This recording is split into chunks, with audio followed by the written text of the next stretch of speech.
This video will teach you how to buy Shinkansen seats ticket in Japan. You can click at the top on right side. Change the language to English. Suggest to choose non-reserve seat. It's much more cheaper.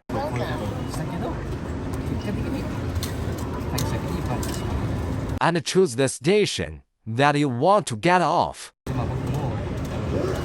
And select the boarding date you want. Select the number of passages. And select the ticket. Choose the basic fare tickets type. Make sure the date, passenger, and the station is correct. If correct, click confirm. Then we'll show you the amount you have to pay. Can use bank card or cash. It's simple and fast.